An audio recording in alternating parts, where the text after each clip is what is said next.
যারা প্রবাসে কাজ করেন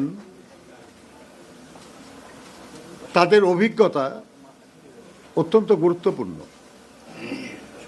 তারা যে অর্থ সঞ্চয় করে নিয়ে আসেন এটা অনেক কষ্টলভ্য।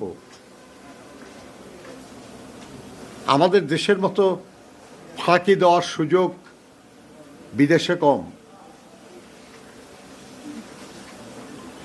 মরুভূমির প্রচণ্ড গরম কিংবা প্রচণ্ড ঠান্ডা কিংবা মালয়েশিয়ার জঙ্গলে কাজ করে যারা কিছু টাকা নিয়ে দেশে আসেন, তারা যদি সেই টাকা তাদের ভবিষ্যৎ কল্যাণের জন্য যদি কাজে লাগাতে না পারেন, তাহলে কিছুদিন পরে এই টাকাটা শেষ হয়ে যাবে এবং আমাদের এই প্রবাসী প্রত্যাগত প্রবাসী তারা নিঃস্ব হয়ে যাবে। আমি আশা করব যে প্রবাসী প্রত্যাগত শ্রমিক দল তারা প্রবাস থেকে প্রত্যাগত প্রত্যেকটা শ্রমজীবী মানুষের স্থায়ী কল্যাণের জন্য কিছু পরিকল্পনা প্রণয়ন করবেন।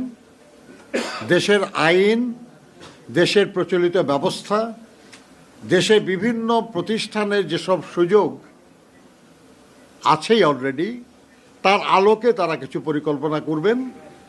এমনকি তারা এই প্রস্তাবও করতে পারেন যে বিদ্যমান আইন বা বিদ্যমান বিধান বা বিদ্যমান ব্যবস্থার কিভাবে উন্নয়ন করা যায়